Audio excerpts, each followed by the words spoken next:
Welcome into the Locked On Knicks podcast. I'm Gavin Schall, and today I'm lucky enough to be joined by Jeremy Cohen, the official capologist for Knicks Twitter, also a podcast co-host for Knicks Film School, and a fantastic writer for The Strickland. And we're getting into every implication of the RJ Barrett deal, including what it means for the Knicks' flexibility going forward, all that and more right now on Locked On Knicks.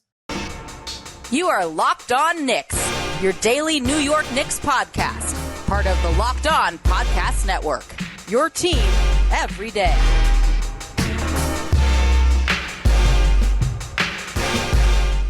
Hey, what's up, guys? You are Locked On Knicks, and we want to thank you for making Locked On Knicks your first listen today and every day. We are now available on all platforms, and includes, this, if you're seeing my smiling face on YouTube, certainly go check us out on YouTube. If you're not a YouTuber for whatever reason, please go throw us a subscription. We are approaching 3,500 rapidly. I would love to get to 4,000 by the start of the season. So if you're not subscribed and you could throw us a bone, we would really appreciate it. But who's talking to you? I'm Gavin Schall, a play-by-play broadcaster in the swing of things, start of high school football season. Alex Wolf is not joining me today. He is the fantastic editor-in-chief of The Strickland, but we are joined by one of The Strickland's best writers, one of the best Knicks podcasters out there. I would argue just flat out one of the smartest people covering the Knicks, period. And that is the fantastic Jeremy Cohen to talk about every aspect of this RJ Barrett deal and give you a whole lot of optimism on why this contract is fantastic for the New York Knicks, gives them plenty of flexibility going forward, and why on the whole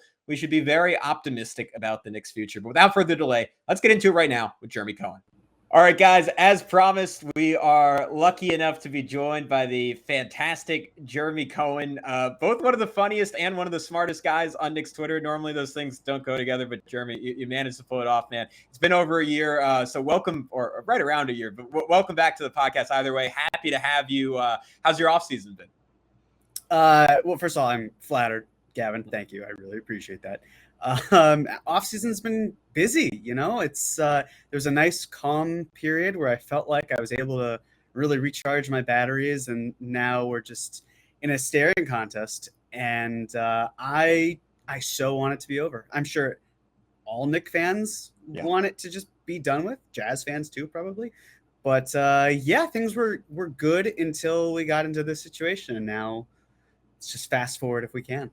I don't know if Jazz fans want it to be over. I feel like they know that this is like their last gasp at relevancy for the next 4 or 5 years. It's saying, you know what, man, drag it on. Let's do this 2-3 seasons, however long we can get those pot shots in at Knicks fans. But I'm with you. It feels like a lot. And in turn, as I was writing the outline for this episode, I was like, man, how can we avoid talking about Mitchell too much? I was like, you know what, you really can't. Let's just go for it. I guess that being said, let's start as grand as possible. We can try and get a little bit more granular as we go. But you're the cap guy in on Knicks Twitter, in Knicks podcasting.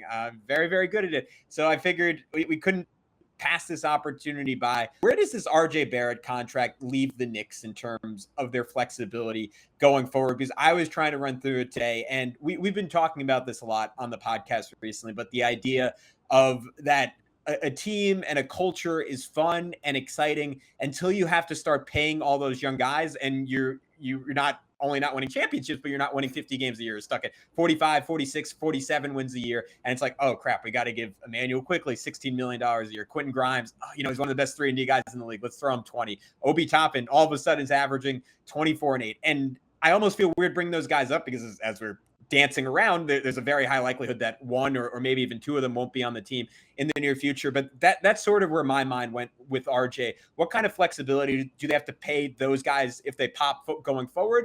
Or do you think the Knicks have positioned themselves with all the assets they have that they can kind of move in and out to whatever configuration of these guys that they most prioritize keeping going forward? So the number one thing that I think is best is that the Knicks have team control, and there's not a moment in which I don't want them to trade RJ, but if they traded RJ, they would be able to do it whenever. I know there's been some confusion about how Randall had 6 months and then it expired, and isn't RJ the same? It's a very different situation. Rookie contract, it's just the poison pill. For example, Zion Williamson, John Morant, Darius Garland, those are 3 players who signed max contracts. They can be moved at any point whatsoever. It's just they have even more drastic poison pills because they signed for the full max. So with RJ, you at least get team control, and that's what Brock Aller has been all about. It's why the Knicks capitalized on Julius Randle's All-NBA season, where, granted, I know we're in a very different position than I think a lot of us thought we would be in, but the point is the Knicks did it with pure intentions. They wanted team control. They didn't want to have to play it out. And the other thing to consider is that if Julius Randle were a free agent this past offseason, then there would have been a lag in terms of when the Knicks could theoretically trade him. Now, obviously, you could make an argument. Should they not have? Should they have? We can kind of come to a conclusion maybe in the next few weeks. Maybe it's longer than that. But with RJ, at least, it kills the suspense of what are the Knicks going to do. We don't have to wait till the October deadline. We don't have to run the risk of, all right, if the Knicks did want to trade RJ Barrett, where they don't have to wait until basically the end of the trade deadline in 2023 until 6 months or so after that. And the reason I say 6 months, that if it's an extension, there isn't an issue. But if it's not an extension, if he's a free agent, even if he's restricted and signs, then you have the issue of 6 months. So you'd be looking at from February through, December, January, in which you can't move that piece. And that's an important piece that you hope to have long term. But clearly the Knicks have some interest in moving him, or they don't feel he's indispensable considering how he was at least in these trade talks. Whether or not Utah was super interested in having RJ or not is a different story, where the Knicks also had an eye towards how do we leverage RJ into taking this deal. That's another story too. But a big factor as well that doesn't seem big at the time, or at least in the present, is that before this extension, the Knicks are actually projected to be in the tax range. So they were going to be paying the tax for the 2023-24 season based on if RJ made more. Now, I'm still waiting for the numbers. I don't want to say it's mitigated or it's not going to happen, but the likelihood of it happening is lessened.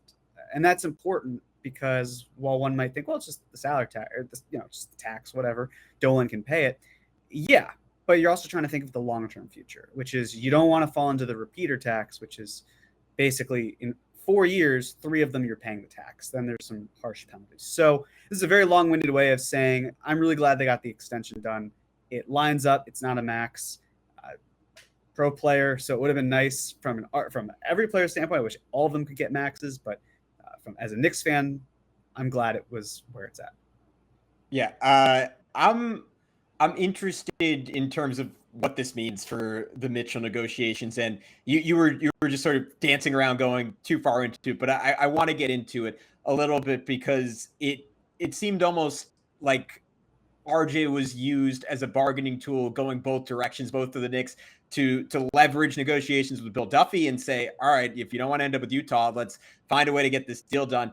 And in the other way where it's like, all right, like either you take this RJ driven package and we get to keep all 3 of those other young guys and maybe take 1 pick off the table, or where you're starting from square one when you don't really have another feasible offer out there.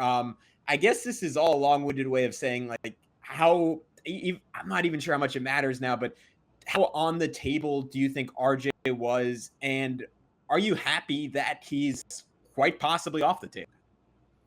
At first, I just didn't believe it based on everything we've heard, but there have been enough people who seem to be trustworthy that are saying, no, he was on the table. So I have to take their word for it. And, I'm sure that the Knicks looked at Bill Duffy and DeAndre Ayton and how Ayton didn't want to sign anything but a max contract. And the Suns didn't really even offer 5-year max. So they played it out.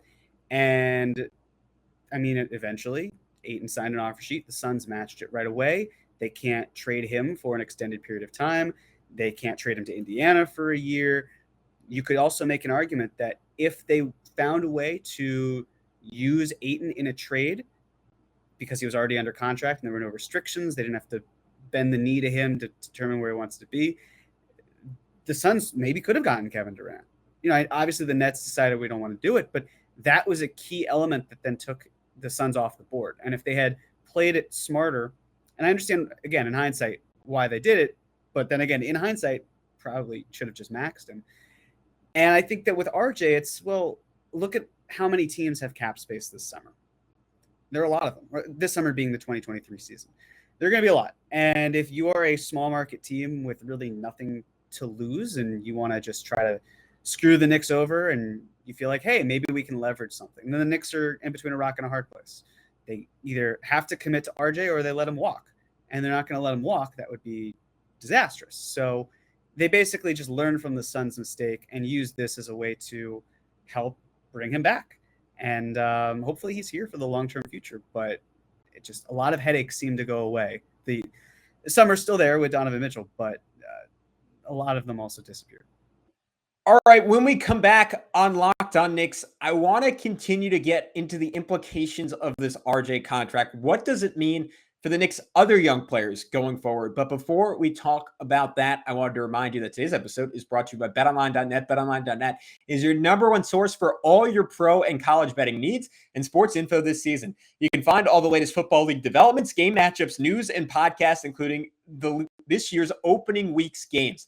BetOnline is your continued source for all your sports wagering information, including live betting, esports, and scores, and they even have updated odds on Rookie of the Year. Paolo Banchero is the favorite at 3-2. Even though he's a favorite, I kind of like the money odds there just because I think he's going to easily be the best scorer of any of the rookies. If I'm looking down the list, though, Jaden Hardy at 40-1 intrigues me a whole lot because I think he's going to put up some points and play a big role for the Dallas Mavericks this season. But BetOnline is the fastest and easiest way to check out all your favorite sports and events, including MLB, MMA, boxing, and golf. So head to the website today or use your mobile device to learn more about the trends in action. BetOnline, it's where the game starts. From a cap perspective, I guess it's sort of circling back to the first question. What does the Knicks' flexibility look like if, and maybe some people would consider this a long shot, but let's just say the trade is something along the lines of Grimes, whatever throw-ins you need to have, either Rose or Fournier, Cam or no Cam. But it's basically Grimes and 3 unprotected first-round picks and however many protected first-round picks you need to throw in there to get this deal done. Are the Knicks essentially, like, pending a future RJ trade down the line, locked into a core of Brunson, Mitchell, RJ? And I may be in this scenario, I'm assuming they get off of Randall. I guess that's sort of a very significant variable that I just don't like to think of because I can't imagine what that team would look like with Randall on it. And I don't particularly want to imagine what that team would look like with Randall on it. But where do you think the moves are for them to go from there, especially considering, as I noted earlier, like you're going to have to pay it quickly at some point. You're going to have to pay an OB at some point. Yeah, and if Cam Reddish is still here, you have to pay him in a year. So, I think the thing for the Knicks is that if they do decide the price for Mitchell is worth it and the Jazz decide to take the Knicks offer, then you're locked into that core for the next 3 years. And the reason I say 3 years is because Mitchell has his player option, which he's likely to decline. And if you're the Knicks, you actually hope he declines it because there's the rule of the designated rookie max. You can't trade for 2 of those guys. So if you have Donovan Mitchell, you can't trade for, like, hypothetically, Shai Gilgeous-Alexander, Zion Williamson, whether or not they're fits or whatever we don't. Right. But in theory, you can't do it.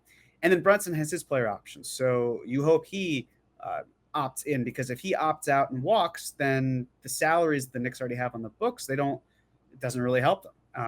And then with Brunson, you might have to worry again about base year compensation because that's the year that the salary cap goes up exponentially. And that's the other nice benefit of RJ, that half of his contract is going to be at a time when the salary cap is much higher than when he locked it in. But so, yeah, for the next few years, a lot of what is currently on the team is what will be there. And that's okay. That's totally fine. It's just a matter of what picks you still have remaining and what salary you are willing to part with in order to bring in a player who is then better than Donovan Mitchell. And at that point, probably 2025, maybe 2026, but probably more likely 2025, that's when the Knicks try to go in on finally being a contender.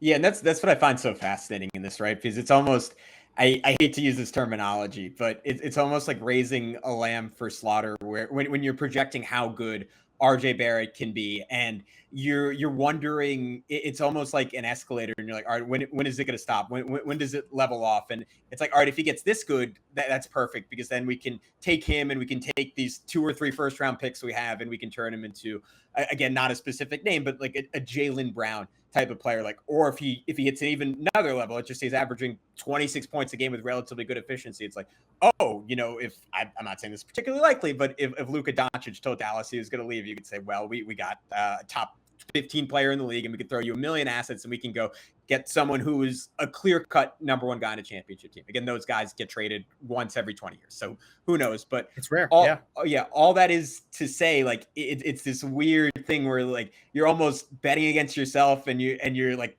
calculating in your head, where does he end up? When I'm sure to most people, like, the best case scenario is he's so good that you don't want to trade him.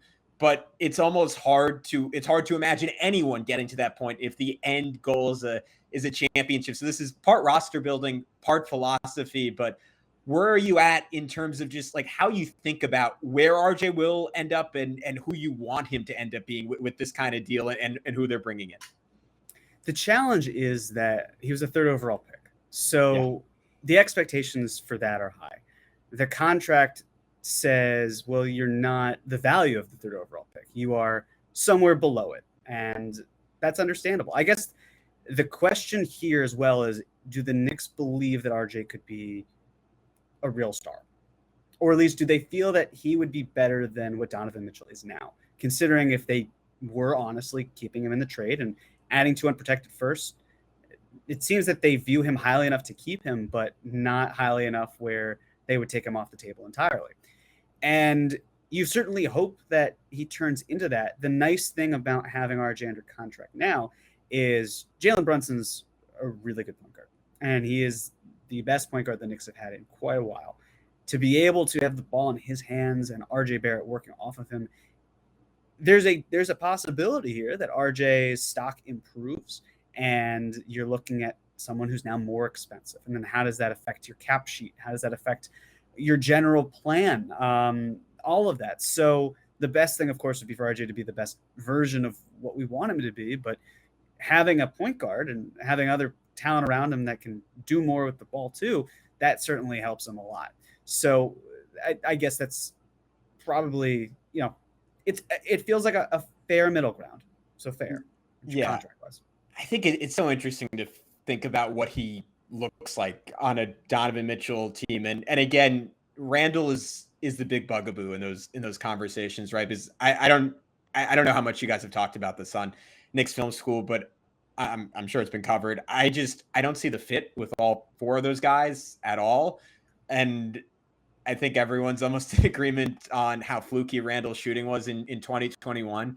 And you would almost need that level of shooting, but then for Randall to be a completely different human being and be okay with that level of efficiency, not being the number one guy, not even being the number two guy for RJ to work. So I always circle back for like this commitment to RJ to some extent feels I could stop the question right here. Do you think RJ and Randall, even Mitchell aside, are a one or the other situation? And obviously off of last year, you would say you're always going to keep RJ, but there were reports that I think it was Ian Begley who had this, that the Knicks not only shopped RJ for Mitchell, but they shopped RJ for other players around the league. And to be clear, I have no issue with that. I think that's just the Knicks doing their due diligence, as you should do with anyone before giving them that kind of contract. But it does bring up questions where if Randall or RJ is an either or, it's not just asking who's the better player. It's asking, well, if RJ can fetch us this from around the NBA, maybe that's better to pair around Julius and try and repair his value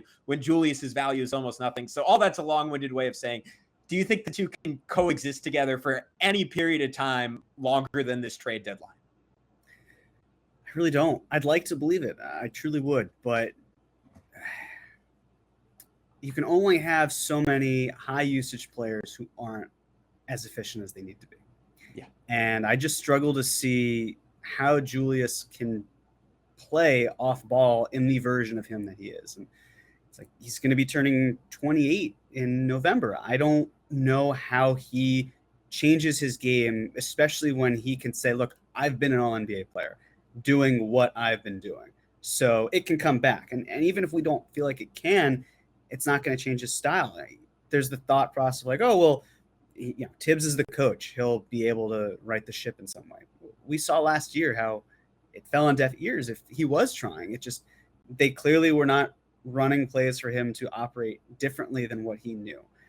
So you'd like for him to buy in if he is still here, but I agree with you. I really don't see how it all resolves itself, especially if Donovan Mitchell is here and you're looking at four players who, are comfortable with the ball in their hands, 2 to 3 of them who can certainly be effective off ball. But with Julius, it's just I just don't know how he's able to do it. I'd love for it to happen. I just don't see it. Yeah, we've talked about this pod again and again. It's almost the definition of insanity, believing like, oh, this is going to be the year. Like he can change. And to your point, we've seen the best version of it, but even that's to me the kind of like the knife to the heart. Like the best version of it doesn't work on what this team is going to be, and it's why clearly, like even if you want to say like in a vacuum, like whatever that means in this context, like he's a better player than Obi Toppin. I strongly would desire and deeply believe that this team would be better with Obi Toppin as their starting power forward. The only question is, can you get off of Julius at this point without giving up an asset? But let's just say the Knicks figure that out. They get off of Julius Randle. How do you see RJ Barrett fitting around a Donovan Mitchell and a Jalen Brunson? Because I think it's going to involve him bringing back aspects of his game we didn't necessarily get to see a lot last year. I remember when he was a rookie. I'm not sure what the volume was, but at least in my head, it's yielded into my memory that he's a very good off-ball cutter, and I think the reason he is beloved in New York, and that's maybe an underrated aspect of all this that we haven't touched on that much yet, is like that's why it's so important to keep this guy, is because he is beloved in New York. But the guy is like a hooper's hooper, for lack of a better term, in that it feels like he has that toughness. It feels like he has that basketball IQ that, unlike a Julius Randle, he is capable of being malleable and he is capable of reconfiguring his game around two stars. And in some ways, you look at a Donovan Mitchell, one of the best pull-up three-point shooters in the league. You look up at a Jalen Brunson, who isn't that, but is such a savvy player.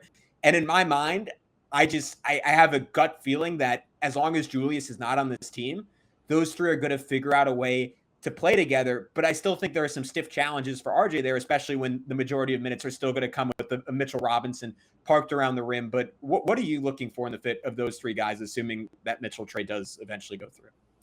A lot of slashing, just attacking the rim consistently, finding players in the corner for driving kicks. I think with Mitch, it's a challenge, but at least with RJ, it feels like he often looks for Mitch when he is in that dunker spot. So if Mitch is at least, I don't know how much attention he's getting when he's in the dunker spot, but at least, RJ's big thing to me, it's more efficiency focused. Okay, so if he's slashing, he's at least getting to the line, most likely more, you would hope. Which then, okay, is he making his free throws? That can help with the overall efficiency. Is he finishing well? He did a really nice job as a corner three specialist, and in his second year, and it's something that you'd hope he goes back to, because of the fact that they're players who he can trust to get him to where he needs to be in Donovan Mitchell and Jalen Brunson. With Brunson, he's really good in catch and shoot. The problem is he just doesn't have as many attempts, especially from three, as we would like. And Mitchell, just the gravity that he'll command, you at least would hope that gives RJ the opportunity. So I do think it will take some time for them to all be settled, but the potential to at least be, hey, it's your night, it's my night. It's almost like how last year it felt like, oh, there are four guys who can go off at any point. And the funny part was each one of them had a 40-point game. And that's not something to necessarily hang your hat on, but it just goes to show that if you could have things click in the right direction, like, you've got something. And so the hope is that, okay, well, what if you have that, but just a lot better and younger, and it fits more cleanly. So certainly the hope, and I agree with you. I think having Obi there to at least be, there's not a lot of cutting that the Knicks do, but Obi's such a good cutter that in transition, especially with RJ is good in transition. Obi's great too. To be able to move the ball quickly, I think that's super relevant. So I'm looking forward to seeing that. Hopefully. Yeah, I think obviously shooting is rightfully prioritized to such an incredible extent in the modern NBA, but between Obi, Mitchell, and RJ and Brunson, frankly, I think the collective basketball IQ is so high there. And for Mitchell, RJ in a slightly different way, and Obi, the collective is so high, you can find ways around a team that might not have ideal spacing, but to your point, if and it's a big if Obi can get up to 35% from three and show that a lot of his inaccuracy was due to the fear of, if I miss one of these, I'm going out of the game. I'm a big believer in him having, again, if he's able to stay on the Knicks in this trade, big if, his just having a consistent role will make a very big difference in that respect. And Mitchell is just, he's not a great passer, but he throws some of the better like cross court on a dime passes you will see to opposite corners. And to your point, Brunson, one of the best shooters in the NBA from the corners. RJ, you flash back 2 years ago, in that category as well. It might eventually take a coach more creative than Tom Thibodeau, but I think there's definitely a top 5 to top 10 offense in there somewhere. I guess where this leads me, and I heard you talked about this on the RJ Barrett pod you guys did at Knicks Film School today, but where has this whole summer left you on the front office? Because I know I felt like a little discouraged after the draft, and obviously now we're seeing the full picture a little bit more about what that night meant and trading that pick meant, and I get it, and I get the flexibility they were going for, and ultimately those 3 protected picks are probably going to prove more essential to getting this Mitchell trade done than anyone that the Knicks would have taken at 11. But through all these negotiations, where are you at on the Knicks front office after everything we've seen this summer? I'd say as things stand right this moment, without a Donovan Mitchell trade having been executed or the Knicks just being out of it completely, I'm happy with this summer. You know, the Knicks turned several second-round picks, Alec Burks, Nerlens Noel, Kemba Walker, into Jalen Brunson, who I've been a big fan of for a while, and he certainly upgrades them at a crucial point. I like the Mitchell Robinson contract more in the last 3 years than I do in this year, but I like the descending structure of it. I'm happy that they extended RJ Barrett.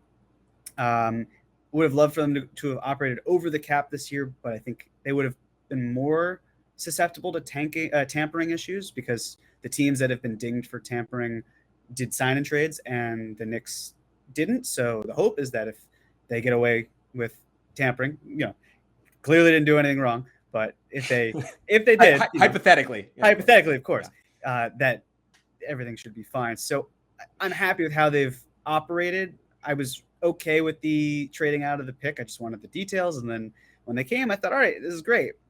The one thing that I think is a bit of an issue as well, in addition to, it'd be great to stay over the salary cap, because if they kept Taj Gibson, that would solve a lot of the problems with salary matching with Obi or Cam, because then that would pretty much get them to the point where they needed to be.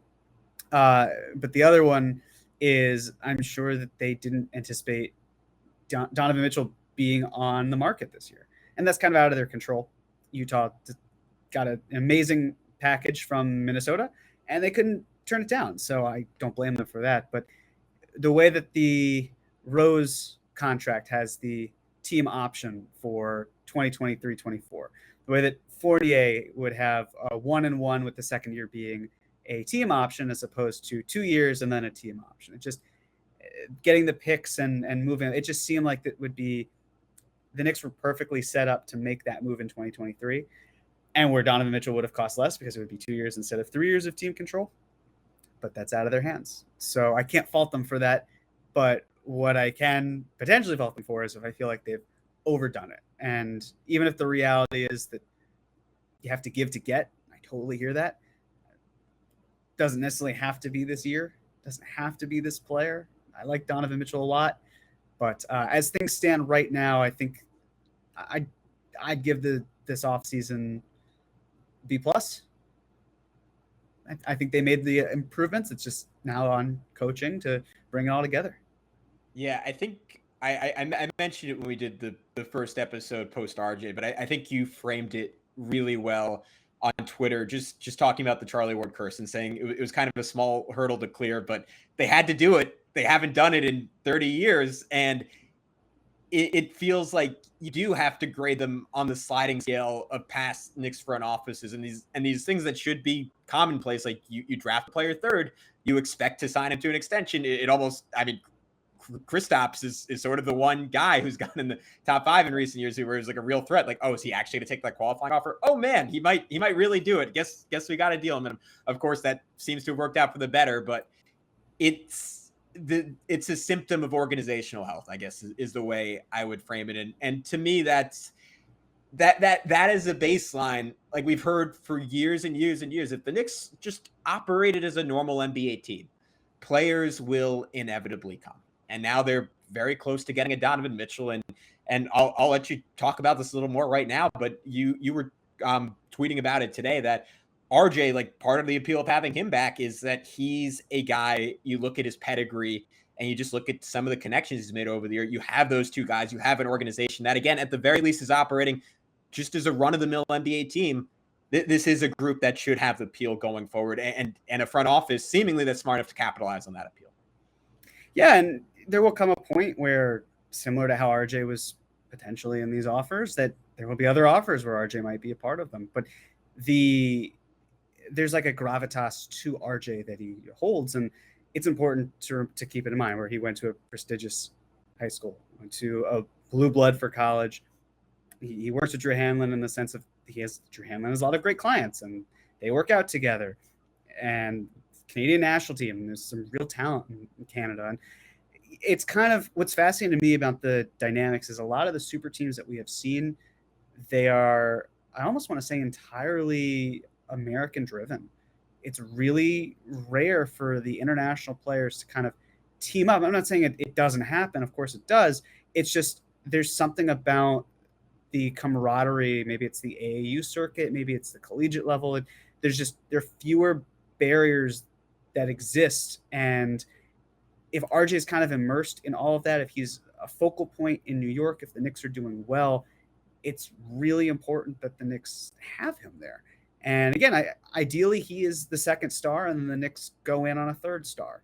Who that is, we'll see. I mean, in my mind, if you're going in for that third guy, it has to be someone better than Donovan Mitchell.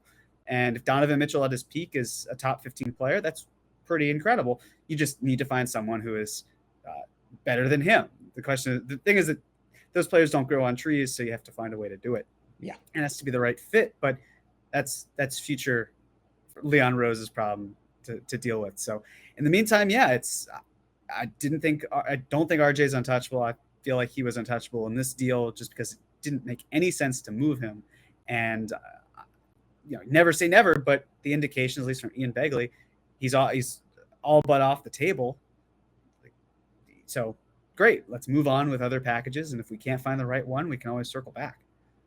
Yeah, your co-host, the great Jonathan Macri, he was talking about his newsletter today, like the idea that maybe not having RJ in this deal was roughly equivalent to saying, all right, now you have to include Obi and Grimes. And I know there were also reports out there that even with RJ, the Knicks were going to have to include one of those three guys. So maybe it wouldn't have mattered. I looked at that and I was like, just looking at them as players, maybe this is speculative on my part, but I was like, with what Grimes and Obi could be, I honestly think I'd rather bank on one of the two of those guys being better than RJ or their cumulative value being better than RJ. But you can't underrate that gravitas, both in terms of what RJ I think means to New York as being that number 3 pick, and the pedigree, and just like the swagger he has, the personality he has.